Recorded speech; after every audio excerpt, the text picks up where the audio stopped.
오늘 하나님께서 우리에게 주시는 말씀은 갈라디아서 1장 1절에서 12절 말씀입니다. 갈라디아서 1장 1절에서 12절 말씀, 저와 여러분이 함께 교독하도록 하겠습니다. 제가 먼저 읽겠습니다. 사람들에게서 난 것도 아니요 사람으로 인해 된 것도 아니요 오직 예수 그리스도와 그분을 죽은 사람들 가운데서 살리신 하나님 아버지로 인해 사도가 된 나 바울과 나와 함께 있는 모든 형제들이 갈라디아에 있는 교회들에게 편지를 씁니다. 하나님 우리 아버지와 주 예수 그리스도의 은혜와 평강이 여러분에게 있기를 빕니다. 예수 그리스도는 하나님 곧 우리 아버지의 뜻을 따라 이 악한 세대에서 우리를 건져내시려고 우리 죄를 대신해 자신의 몸을 내주셨습니다. 하나님께 영광이 영원 무궁하기를 빕니다. 아멘. 그리스도의 은혜로 여러분을 부르신 분을 여러분이 그렇게 쉽게 떠나 다른 복음을 쫓는 것에 대해 나는 놀라지 않을 수 없습니다. 사실 다른 복음은 없습니다. 다만 어떤 사람들이 여러분을 혼란에 빠뜨려 그리스도의 복음을 변질시키려고 하는 것입니다. 그러나 우리든 하늘에서 온 천사든 우리가 여러분에게 전한 복음 이외의 것을 전한다면 그는 저주를 받아 마땅합니다. 우리가 전에도 말한 것처럼 내가 지금 다시 말합니다. 만일 누구든지 여러분이 받은 복음 이외의 것을 전한다면 그는 저주를 받아 마땅합니다. 내가 지금 사람들을 좋게 하려고 합니까? 아니면 하나님을 좋게 하려고 합니까? 또는 내가 사람들에게 기쁨을 구하려고 애씁니까? 만일 내가 아직도 사람들에게 기쁨을 구하려고 애쓴다면 나는 그리스도의 종이 아닙니다. 형제들이여, 내가 전한 복음은 사람을 따라 된 것이 아니라는 것을 여러분에게 알려드리겠습니다. 같이 읽겠습니다. 그 복음은 내가 사람에게 받은 것도 배운 것도 아닙니다. 그것은 오직 예수 그리스도의 계시를 통해 받은 것입니다. 아멘. 여러분들 여기 오신 분들 다 예수님 믿으시죠? 아멘?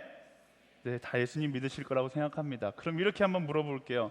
예수님을 제대로 믿고 계신다고 생각하세요? 네, 설교자가 이렇게 물으면 뭔가 이제 마음 가운데 여러 가지 생각이 들면서 섣불리 아멘하기 쉽지 않죠.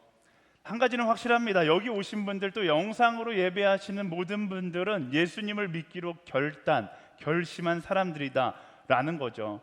그렇다면 저는 그렇게 생각해요. 이왕 예수 믿기로 결심했다라면 나중에 억울한 일 없게 어설프게 믿는 것이 아니라 제대로 믿는 것이 좋다. 동의하시죠? 대충 믿는 거 말고요, 제대로 믿는 거예요. 항상 그냥 믿는 것에 만족하지 말고요, 나는 제대로 믿고 있는가, 나는 진짜 그리스도인인가를 확인하고 또 점검하는 거죠. 그래서 이왕 믿는 거 제대로 믿는 그리스도인으로 살아가 보는 것입니다. 오늘부터요, 크리스마스까지 우리는 갈라디아서를 함께 나누려고 합니다. 갈라디아서를 비롯한 사도 바울의 서신서들은 보통 특정한 교회를 향한 편지들이에요. 그냥 목적 없는 다수를 향한 편지보다는 어떤 교회를 향한 편지입니다. 그리고 그 편지의 공통점이 있다라면 지금 제가 여러분들과 나눈 바로 그 포인트입니다. 이왕 예수님 믿으려면 대충 믿지 말고 제대로 믿어라. 왜 이런 말을 했을까? 자꾸만 교회들이 제대로 안 믿고 적당히 믿고 대충 믿으려고 하니까 사도 바울이 그 이야기를 듣고서 권면하는 거예요. 너네 예수 믿기로 결심하지 않았냐? 내가 복음을 전했을 때 아멘으로 화답하지 않았냐?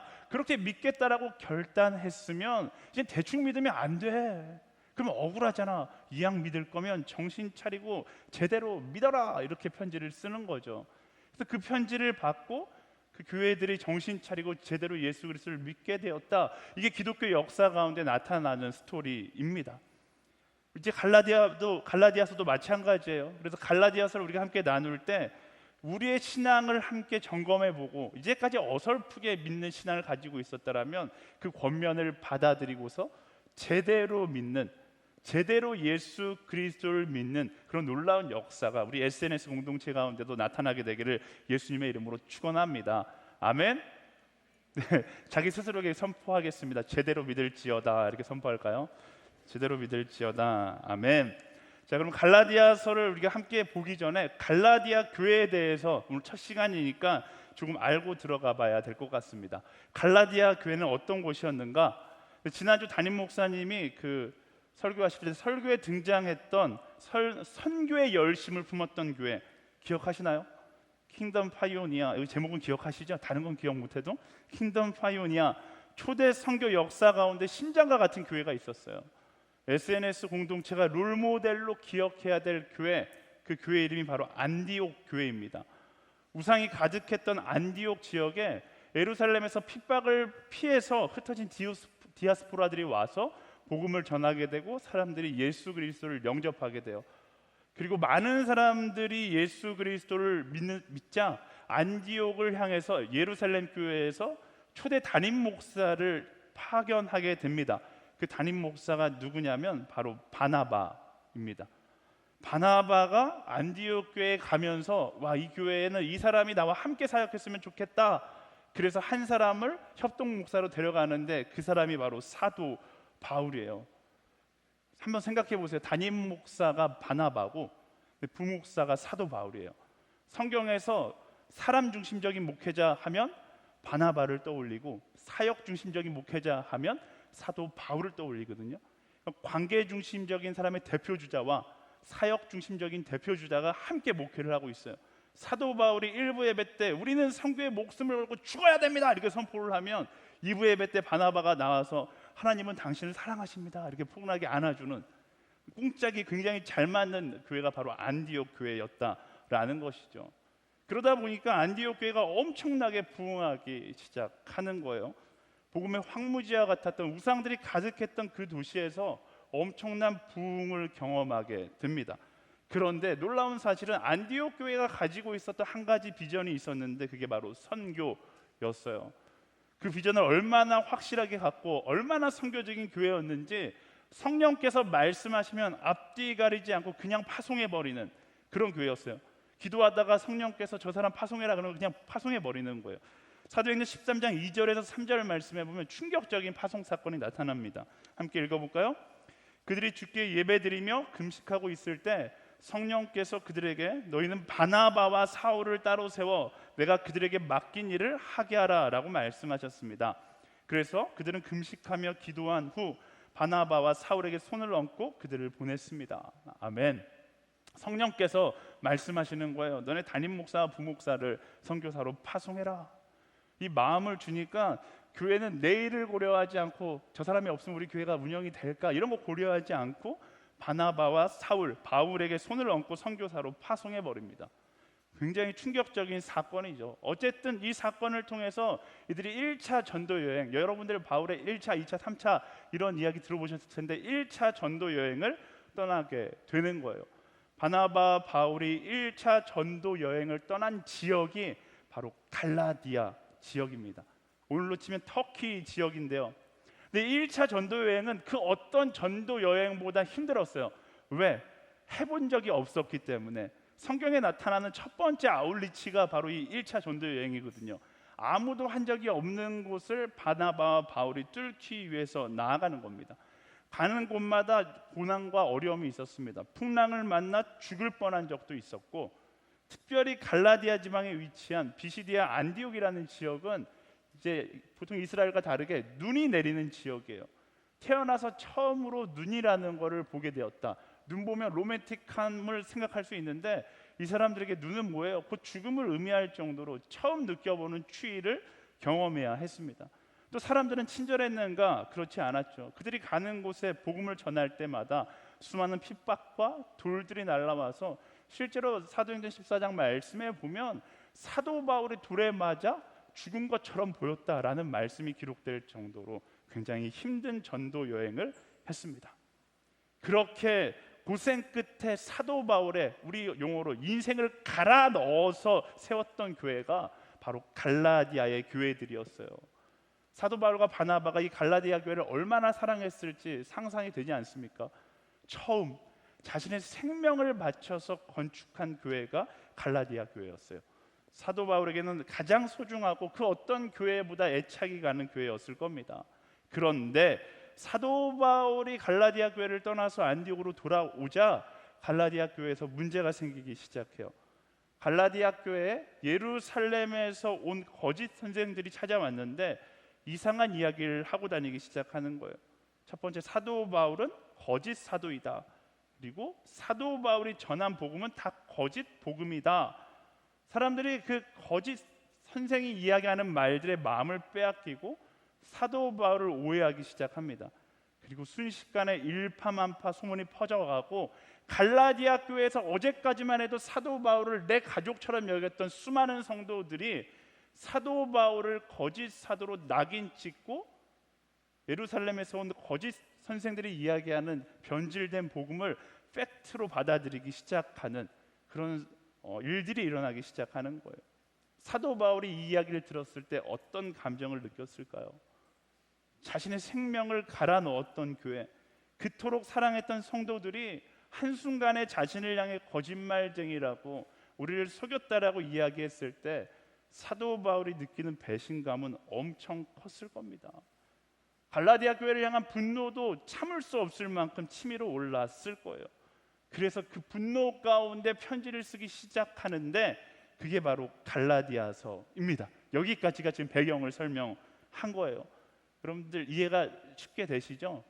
갈라디아서가 굉장히 재밌는 성경이에요. 그래서 제가 갈라디아서를 시작하면서 여러분들에게 책 한 권을 좀 소개해주고 싶은데 진 에드워드가 쓴, 진 에드워드 아시죠? 세왕 이야기로 굉장히 유명한 작가인데 진 에드워드가 쓴 이야기 갈라디아서라는 책이 있습니다. 앞 광고 아니에요. 그냥 여러분 추천해 드리는 건데요. 굉장히 이 책에 보면 바울과 실라 2차 전도 여행을 같이 떠났던 실라가 바울을 옆에서 보면서 갈라디아 교회를 바울이 어떻게 생각하고 있는지를 옆에서 이렇게 적었던, 실제로 그랬던 건 아니고 진 에드워드가 거룩한 상상력을 가지고 쓴 책입니다. 이 책을 읽으면 저희가 이제 거의 2달 동안 갈라디아서를 함께 나누게 될 텐데 갈라디아서가 좀 입체적으로 보이기 시작할 것 같아서 제가 추천드리는 거예요. 자, 다시 말씀으로 돌아오면요, 이제 마음에 너무나 깊은 상처를 받은 사도 바울은 편지를 쓰기 시작하는데 그 편지의 첫 번째 내용은 무엇이었을까? 보통 사람이라면 야, 이 나쁜 자식들아 이렇게 시작했을 텐데 사도 바울의 편지는 좀 의외예요. 1절부터 3절까지 말씀 함께 읽어보겠습니다. 사람들에게서 난 것도 아니요 사람으로 인해 된 것도 아니요 오직 예수 그리스도와 그분을 죽은 사람들 가운데서 살리신 하나님 아버지로 인해 사도가 된 나 바울과 나와 함께 있는 모든 형제들이 갈라디아에 있는 교회들에게 편지를 씁니다. 하나님 우리 아버지와 주 예수 그리스도의 은혜와 평강이 여러분에게 있기를 빕니다. 아멘.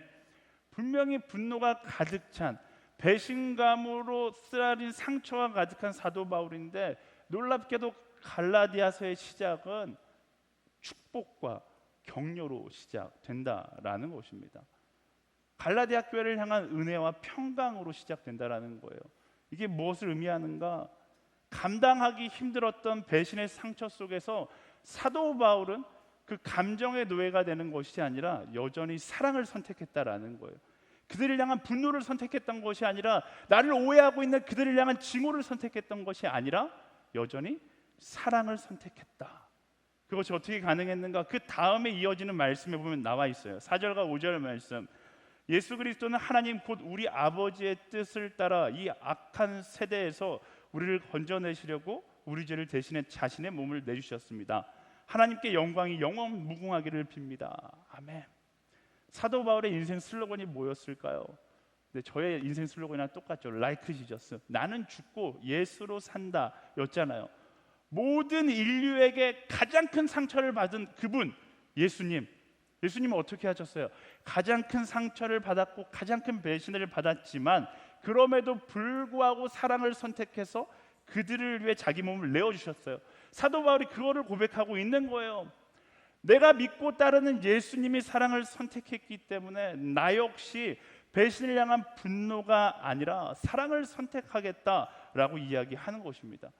자신의 분노가 예수 그리스도의 십자가 복음의 변질을 가져올까 봐 내 분노를 내려놓고 나는 예수님을 따라서 사랑을 선택하고 복음의 능력이 예수 그리스도의 십자가 능력이 그들을 돌이키게 할 것을 그가 믿음으로 고백하고 있다라는 것입니다. 사도 바울은요, 사랑으로 복음을 지키는 선택을 하고 있는 거예요. 이 시대 가운데 살아가는 우리도 이 사도 바울의 선택, 이 사도 바울의 관점을 가지고 살아갈 수 있어야 하는 거예요. 살다가 보면 여러분의 인생 가운데 상처받을 때가 있습니다. 여러분의 인생 가운데 엄청나게 큰 배신감 느낄 때 있죠. 많은 오해받을 때도 있어요. 그럴 때 우리는 어떻게 합니까? 분노해요. 화를 냅니다. 손가락질해요. 악에는 악으로, 눈에는 눈으로, 이에는 이로 뭐 하는 거예요? 끊임없이 복수와 복수를 왔다 갔다 하면서 살아갈 때가 너무나 많습니다. 근데 말씀은 뭐라고 이야기합니까? 어떻게 하는 거예요? 분노의 감정에 나의 마음을 빼앗기지 않는 거예요. 분노의 감정에 내 안에 있는 예수 그리스도의 마음을 빼앗기지 않는 거죠.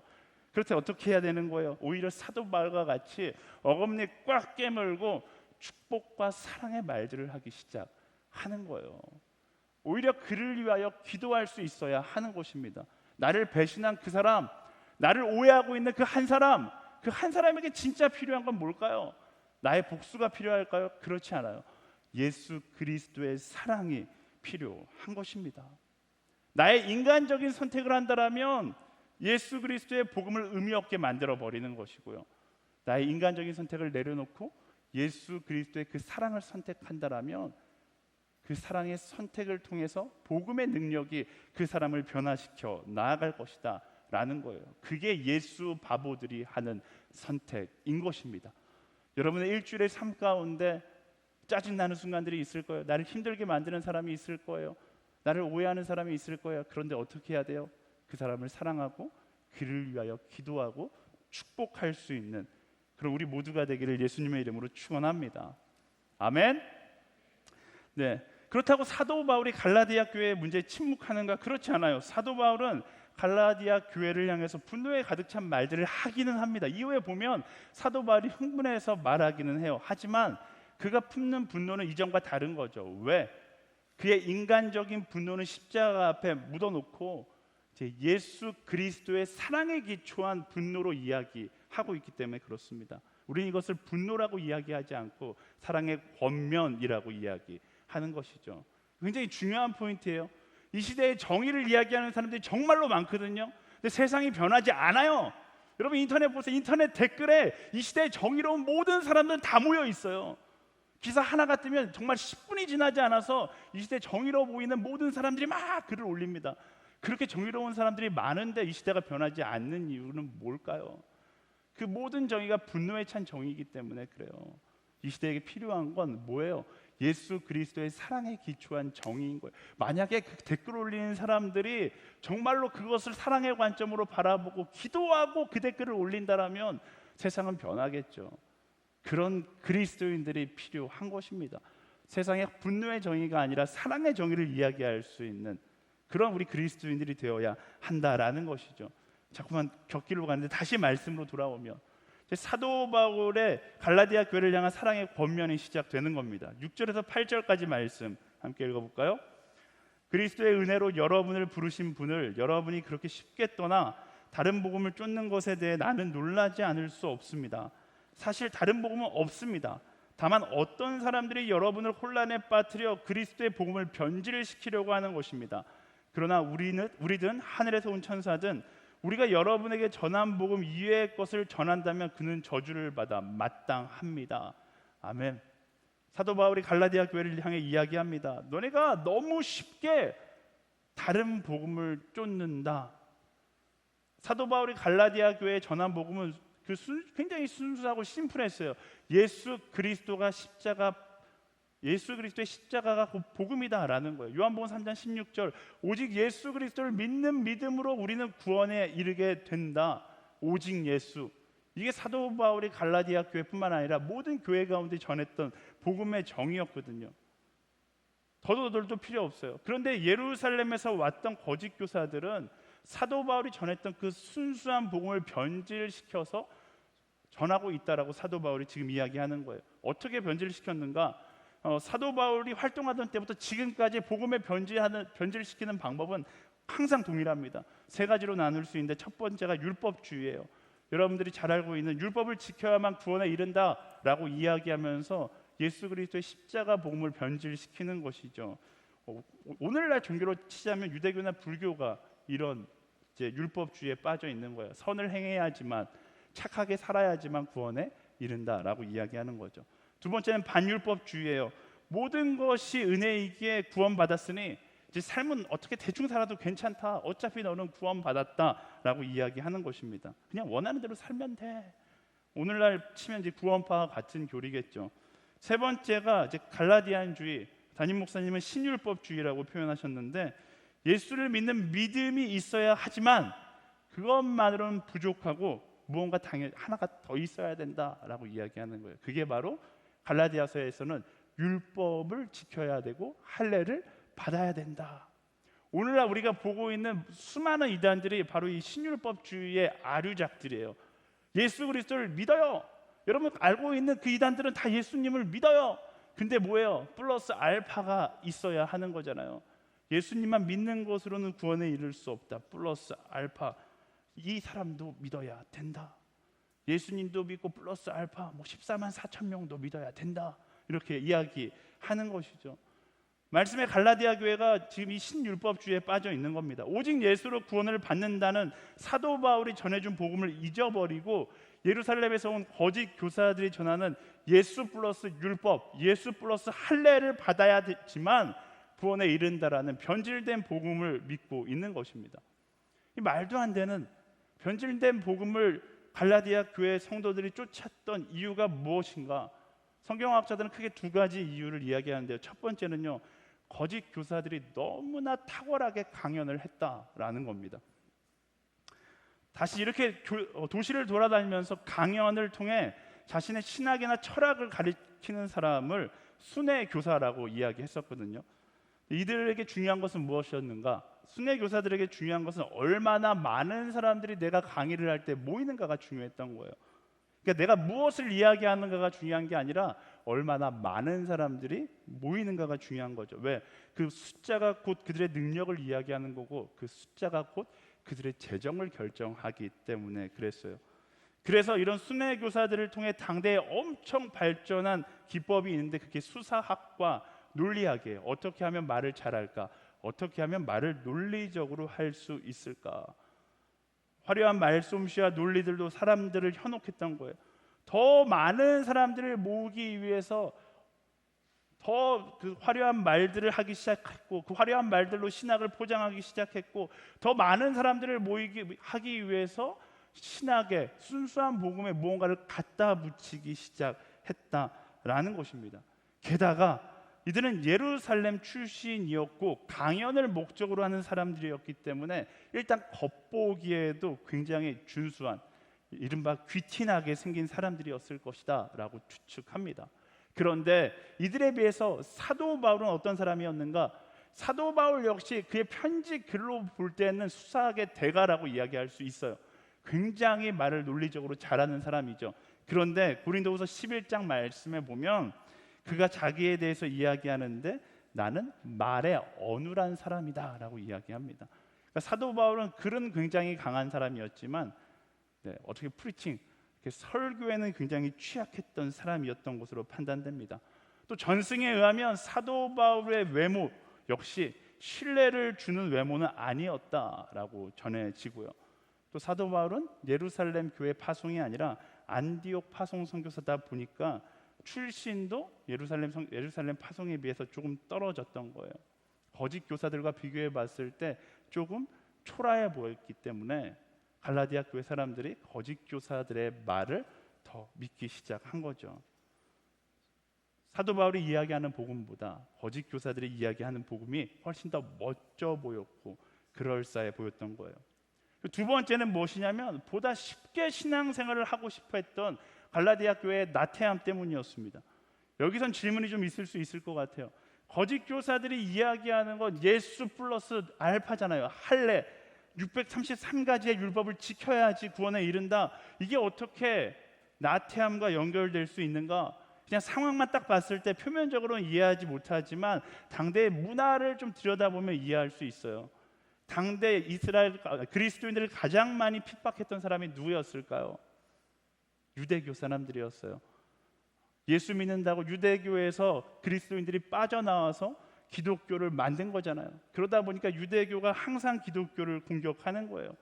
유대교가 보기엔 기독교가 눈에 가시였죠. 그래서 언제나 그리스도인들을 핍박하는 중심에는 유대교가 있었습니다. 그런데 거짓 선생들이 이야기하는 할례나 율법을 지킨다는 것은 어떻게 보면 유대교와 타협하는 거잖아요.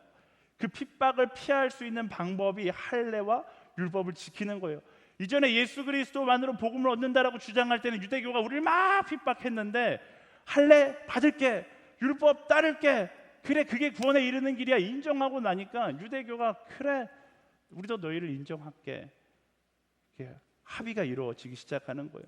예수도 믿고 율법도 따르면서 신앙생활마저 눈치 보지 않고 해도 되니까 이것을 선택하게 되었다라는 것이죠. 이 두 가지 때문에 갈라디아 교회가 변질된 복음을 믿기 시작한 거예요.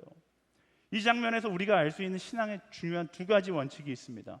기억하기 쉽게 설명해 드릴게요. 첫 번째, 멋지게 예수 믿으려고 하면 안 된다라는 거예요.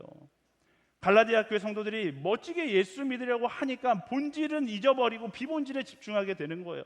초라해 보이는 사도 바울의 복음보다 조금 더 화려하고 멋지게 느껴지는 거짓 교사들의 말들에 마음을 빼앗겨 버리게 된 것입니다.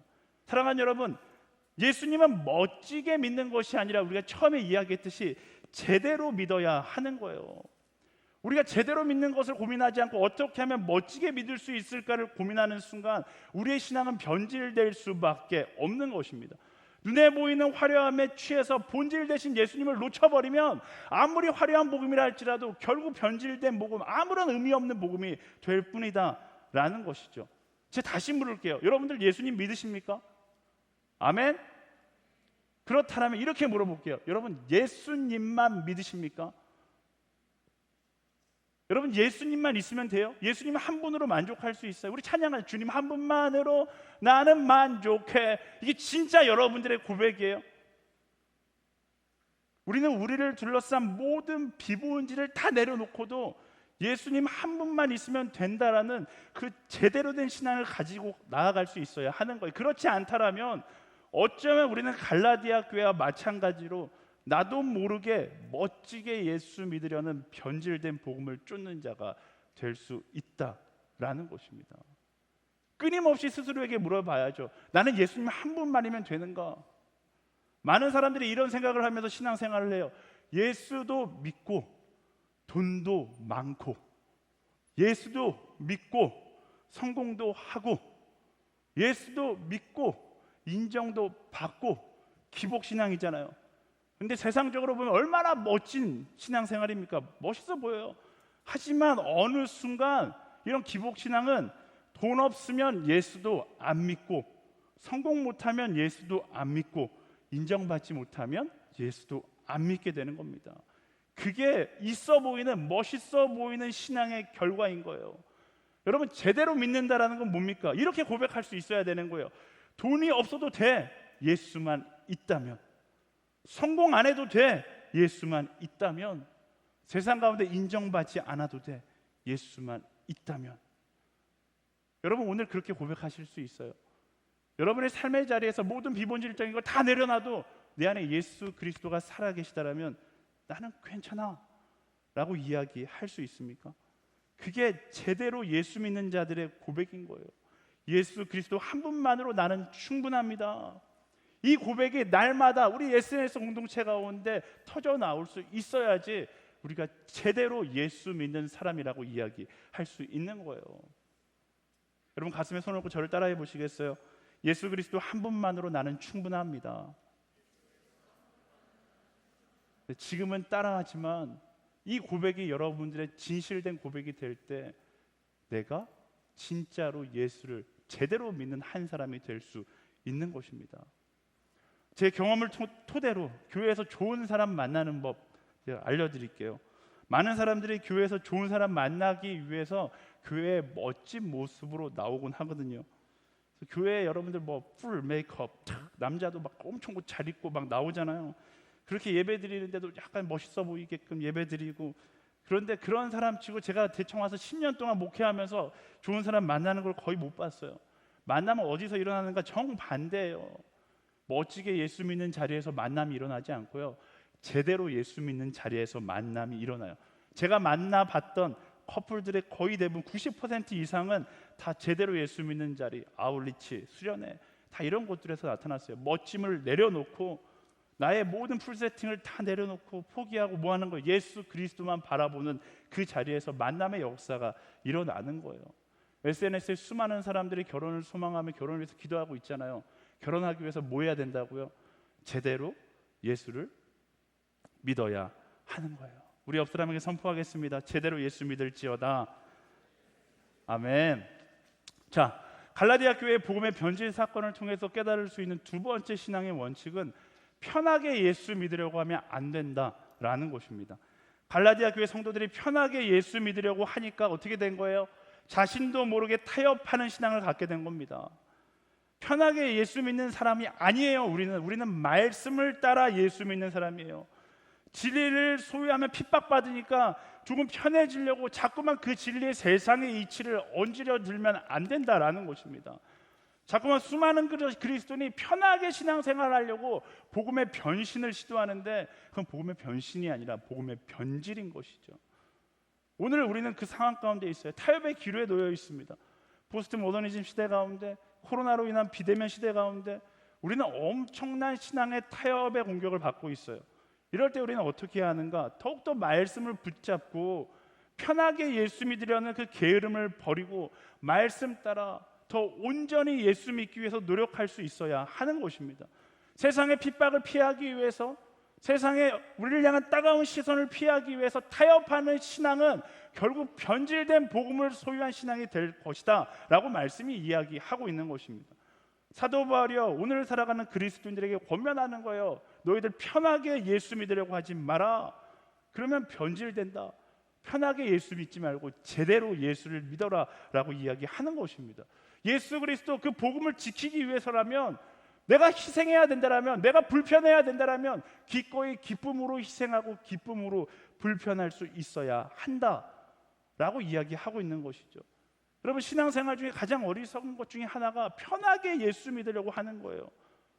교회가 세상에게 답답하다는 이야기 하니까 그 말 듣기 싫어서 세상이 원하는 대로 한다면 어떻게 될까요? 지금 생명 나눔 40일 기적 반대, 낙태 반대 운동 하고 있어요. 낙태 교회가 인정하면 편해요. 교회도 이제 우리와 같은 생각을 하는구나. 동성애 문제 인정하면 교회도 편해요. 혼전 순결, 사랑이라는 이유로 인정해버리면 편해요. 성적인 자유 인정하면 교회도 편해요. 아마 세상에게 더 인정받는, 이전보다 훨씬 더 박수받고 인정받는 교회가 될 겁니다. 그런데 그러다 보면 결국 교회에 예수님은 없고 변질된 복음, 껍데기뿐인 사랑만이 남아있게 되는 거예요. 그래서 편하게 예수 믿으려고 하면 안 되고요, 제대로 예수 믿기 위해 노력해야 되는 겁니다. 교회 생활도 마찬가지예요. 아무것도 안 섬기고 예배만 드리면 편하죠. 내가 예배하고 싶을 때 예배하면 얼마나 좋은데요.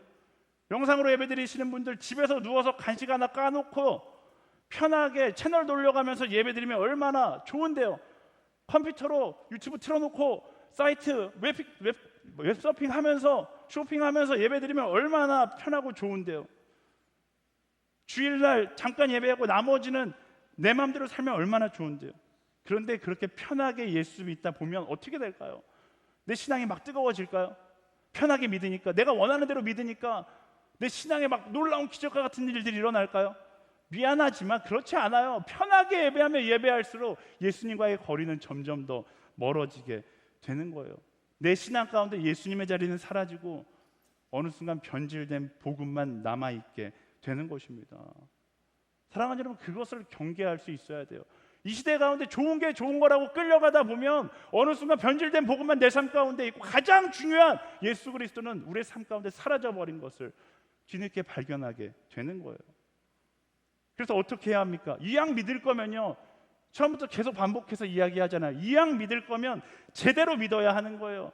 매일마다 예수 그리스도의 십자가 은혜를 마주하세요.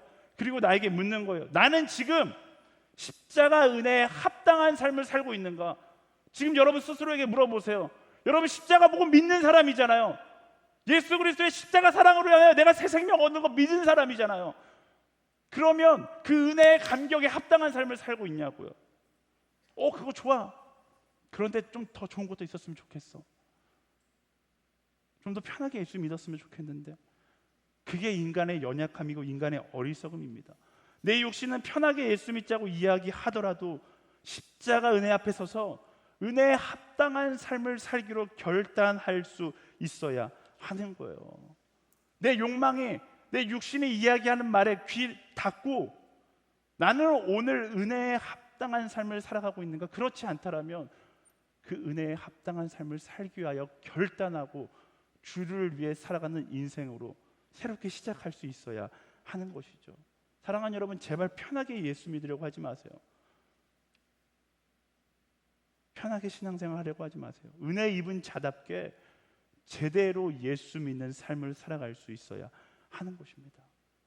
사랑하는 여러분, 사도 바울의 그 사랑의 권면이 오늘 우리의 마음 가운데 와닿기를 축복합니다.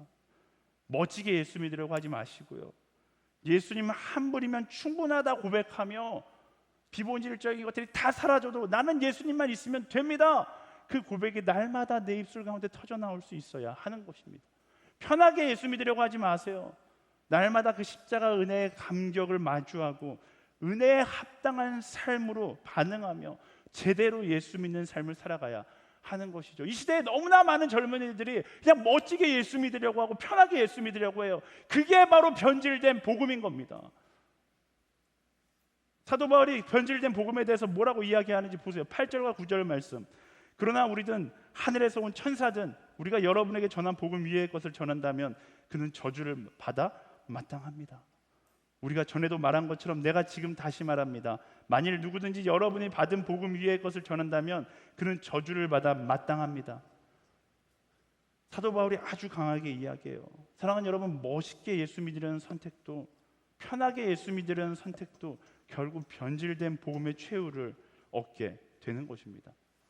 이 8절과 9절에 나타난 사도 바울의 저주가 나를 향하지 않도록 오늘 나는 제대로 믿고 있는가를 점검하고 변질된 복음이 아니라 사도 바울이 이야기한 오직 예수, 그분 한 분이면 충분하고 그분의 은혜로 인하여 나는 오늘도 주를 위하여 살아갈 것을 선택한다 고백할 수 있는, 이왕 믿을 거면 제대로 믿는 그런 그리스도인들이 되기를 예수님의 이름으로 축원합니다. 아멘. 사도 바울은 평생을 예수 그리스도의 십자가 복음이 변질되는 것과 싸웁니다. 우리 갈라디아서를 보면 계속해서 사도 바울은 이 이야기를 반복해서 이야기할 거예요. 사도 바울 인생 자체가 그랬어요. 멋진 인생이 되기보다 어떻게 보면 세상에 보기엔 불쌍한 인생을 살았어요. 편안한 인생을 살기보다 어떻게 보면 고달픈 인생을 살았습니다. 사람들이 사도 바울을 보면서 물을 거예요. 너는 도대체 왜 그렇게 사냐? 근데 그 질문에 대한 답이 오늘 10절 말씀에 나타나 있어요. 함께 읽어볼까요? 내가 지금 사람들을 좋게 하려고 합니까? 아니면 하나님을 좋게 하려고 합니까? 또는 내가 사람들에게 기쁨을 구하려고 애씁니까? 만일 내가 아직도 사람들에게 기쁨을 구하려고 애쓴다면 나는 그리스도의 종이 아닙니다. 아멘. 그의 답은 명확합니다. 나는 사람의 기쁨을 위해 사는 것이 아니다. 내가 가지고 있는 기쁨의 관점은 사람의 것이 아니고 나는 주님의 기쁨을 위해 산다. 너희들이 보기에 나의 인생 멋져 보이지 않고 나의 신앙생활 멋지지도 않고 편하지도 않지만 괜찮다. 왜? 하나님께서 나로 인하여 기뻐하신다면 고통이 있을지라도 그 길이 너무나 불편할지라도 멋져 보이지 않고 초라하게 보인다 할지라도 나는 그 길을 가겠다. 그게 사도 바울의 고백이에요. 사도 바울이라는 사람 정말 타협이 없는 사람이었습니다. 완전 이렇게 표현해서 죄송하지만 꼴통 중에 꼴통이죠. 똥꼬집쟁이에요. 그런데 우리는 그를 똥꼬집쟁이라고 이야기하면서 한 가지 사실은 정확하게 합니다. 사도 바울, 그는 진짜였어요. 그는 진짜 그리스도인이었습니다. 오늘 말씀은 우리에게 똑같이 묻습니다. 너는 어떻게 예수 믿을 거냐? 멋지게 믿으시겠어요? 편하게 믿으시겠어요? 여러분 어떻게 믿기를 소망합니까? 십자가 은혜 앞에 서서 오직 예수님이면 충분합니다. 오직 예수. 세상에 내가 누리고 있는 모든 영광이 다 사라진다 할지라도 예수 그리스도 한 분만 있으면 나는 충분합니다. 모든 미본질이 내게서 떠나간다 할지라도 예수 그리스도 그분 한 분만 있으면 나는 행복합니다. 이야기할 수 있는 진짜 그리스도인, 진정한 복음을 아는 한 사람으로 살아가야 되지 않겠습니까? 어떻게 하면 편하게 예수 믿을 수 있을까? 어떻게 하면 내가 원하는 대로 예수 믿을 수 있을까? 그거 고민하는 어리석음 갖다 버리고요, 날마다 십자가 은혜 앞에 서서 어떻게 하면 내게 생명을 주신 그 예수님, 그 십자가 은혜에 합당한 삶을 살 수 있을까? 그것을 고민하며 그 은혜에 반응하며 살아갈 수 있는 우리가 되어야 하는 것이죠. 그게 제대로 믿는 그리스도인인 거예요. 사랑하는 여러분, 오늘도 은혜 앞에 서는 거예요. 은혜 아니면 나는 살 수가 없는 존재입니다. 예수 그리스도가 없으면 우리는 살 수 없는 존재예요. 변질된 복음은 예수 없이도 살 수 있다라고 이야기할지 모르지만 우리의 존재 자체가 예수 그리스도 없이는 살 수 없는 그런 존재입니다. 은혜 앞에 서서 결단하세요. 멋지게 예수 믿는 인생, 편하게 예수 믿는 인생 아니요. 오직 예수님 한 분만 바라보는 나의 신앙이 되기를 소망하고, 날마다 은혜 앞에 서서 그 은혜가 이끄는 대로, 그곳이 고통의 길이라면, 헌신의 길이라면, 섬김의 길이라면, 사랑의 길이라면 주저하지 않고 그 길을 따라갈 수 있는, 은혜 앞에 선 한 사람, 대충 믿는 게 아니라, 애매하게 믿는 게 아니라, 이왕 믿을 거면 제대로 믿는 그런 그리스도인들이 되기를 예수님의 이름으로 축원합니다. 함께 찬양할까요? 은혜 아니면 살아갈 수가 없네. 호흡마저도 다 주의 것이니, 세상 평안과 위로 내게 없어. 오직 예수뿐이. 은혜 아니면 살아갈 수가 없네. 은혜 아니면 살아갈 수가 없네. 호흡마저도 다 주의 것이니, 그게 진정한 우리의 고백이 되기를 소망합니다. 세상 평안과 위로 내게 없어도 오직 예수뿐이네. 그 신계획 다 볼 수도 없고, 작은 고난에 지쳐도 주께 무리 나의 모든 삶 버티고 견디게 하시네. 그 신계획 다 볼 수도 없고, 그 신계획 다 볼 수도 없고, 작은 고난에 지쳐도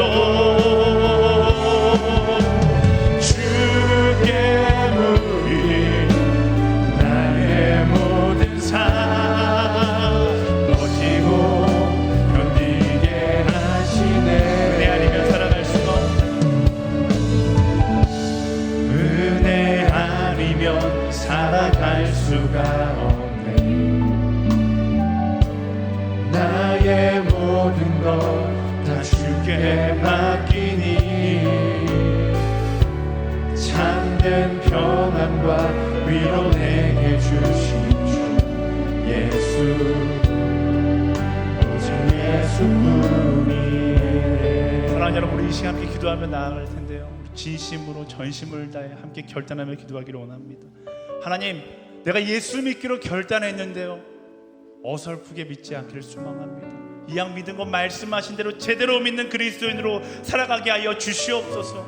갈라디아 교회 성도들이 빠졌던 변질된 복음, 멋진 그리스도인이 되기 위하여, 편한 그리스도인이 되기 위하여 그 세상의 헛된 유혹을 이겨내고 예수님 안 부리면 충분합니다. 내 모든 것, 내가 누리는 모든 영광이 다 사라진다 할지라도 예수 그리스도 안 부리면 충분합니다. 날마다 은혜 앞에 서서 그 은혜가 이끄는 대로 나의 인생을 결정하고 나아가는 한 사람으로 주님 살아가게 하여 주시옵소서. 나의 계산 내려놓고 말씀하신 대로 진실된 신앙의 고백을 가지고 진실된 복음의 능력을 경험하는 나의 삶이 되게 하여 주시옵소서. 우리 주 한 분의 주와 간절히 통성으로 기도하겠습니다. 주여,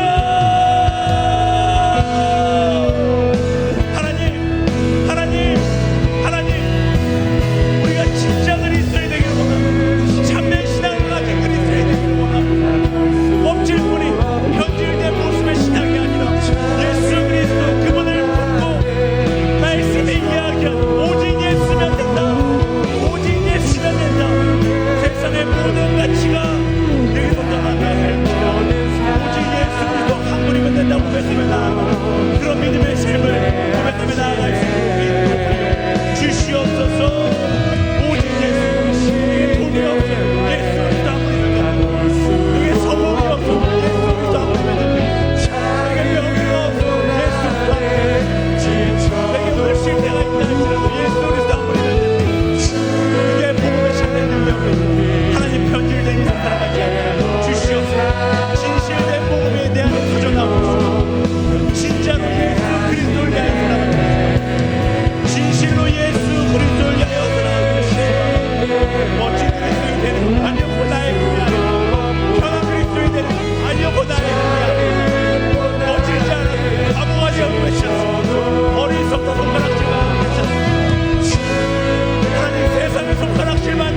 인도하여 주시옵소서.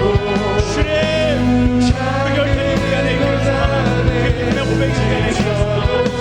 주님만을 바라보며 주님만을 의지하며 주가 주시는 그 마음을 가지고 나아갑니다. 오직 예수, 오직 예수, 오직 예수, 오직 예수, 오직 예수, 그 이름이면 충분합니다. 오직 예수 그분 한 분이면 충분합니다. 그것이 우리의 믿음의 고백이 되게 하여 주시고, 그것이 나의 믿음의 고백이 되어 주시고, 타협하지 않게 하여 주시고, 그것이 뭔지는 기억하며 세상의 모든 것 다 이루어도 그 은혜가 없는 감사하고 웃음 지을 수 있는 우리 하나가 우리 하나가 될 수 있도록 인도하여 주시고, 이 시간에 나의 삶을 나의 삶이 하나님의 사용되기를 소망합니다. 나의 삶이 나의 신앙이 하나님께서 원하시는 방향을 가지고 나아가기를 소망합니다. 세상이 원하는 헛된 기쁨의 방향이 아니라 예수 주님 그분이 원하는 그 길을 향하여 나아가기를 소망하옵니다. 결단하게 하여 주시옵소서. 주를 위하여, 오직 주를 위하여, 오직 주를 위하여 나의 삶을 오직 예수뿐이네. 그 시간 우리 한 번만 더 기도하며 나아갈 때, 하나님 나의 삶 오직 주를 위하여 쓰임받게 하여 주시옵소서. 나를 위하여 쓰임받는 것이 아니라, 나의 성공을 위하여 쓰임받는 것이 아니라 오직 예수 그리스도를 위하여 쓰임받는 인생 되게 하여 주시옵소서. 나의 시간도 나의 인생도 나의 모든 것이 오직 예수 그분의 이름을 위하여 쓰임받는 것을 가장 큰 기쁨으로 여기는 우리 모두가 되게 하여 주시옵소서. 우리 그렇게 소망하는 자마다 그 자리에 일어나서 주님 나를 사용하여 주십시오. 내가 오직 예수 그리스도 그 복음의 소식을 위하여서, 복음의 진리를 위하여 쓰임받는 인생이 되게 하여 주시옵소서. 우리 주여 한 번 외치며 함께 결단하며 나아가겠습니다. 주여 아버지 하나님, 그렇습니다. 나의 인생도 나의 시간도 오직 주를 위하여 쓰임받게 되게 소망하오 부어주시옵소서. 그것을 내 인생 가운데 가장 큰 기쁨으로 여길 수 있는, 내 인생 가운데 가장 큰 소망, 주를 위하여 죽는 것, 어떻게 하면 더 조금 더 살아볼 수 있을까 몸부림치는 아버지 그런 인생이 아니라 나의 인생 가운데 가장 큰 영광 오직 예수 그 이름을 위하여 내 생명 드리는 것, 그것을 기억하며 주를 위하여 살아가는 믿음의 사람들이 될 수 있도록 인도하여 주시옵소서. 우리의 결단이 주님께 드려지길 소망합니다. 나의 결단이 주님께 드려지길 소망합니다.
무엇이 우리에게 정말 본질인지 기억하게 하여 주시옵소서. 세상 모든 것을 다 잃어도 그 예수 그리스도 그 이름을 소유한 자라면 모든 것을 가진 것임을 주님 알게 하여 주시옵소서. 그 은혜 가운데 있다라면 어떠한 상황 가운데 있더라도 행복하게 웃을 수 있는 우리임을 주님 기억하게 하여 주시옵소서. 멋진 그리스도인으로 살기보다 주님 한 분만을 바라보는 제대로 믿는 그리스도인이 되게 하여 주시고, 편하게 예수 믿는 그리스도인이 되기보다 은혜에 합당한 삶을 살아가며 내 생명 주를 위하여 쓰임받고 주를 위하여 죽는 것을 가장 큰 기쁨으로 여기는 그런 진짜 그리스도인, 제대로 믿는, 제대로 예수 믿는 그리스도인으로 살아갈 수 있도록 인도하여 주시옵소서. 그렇게 우리 가운데 함께 하신 그 하나님께 모든 영광 돌리며 살아계신 예수 그리스도의 이름으로 간절히 기도드립니다. 아멘. 우리 기도 가운데 함께 하신 하나님께 감사의 영광의 박수 드리겠습니다. 예수 그 이름만을 바라보겠습니다. 아멘.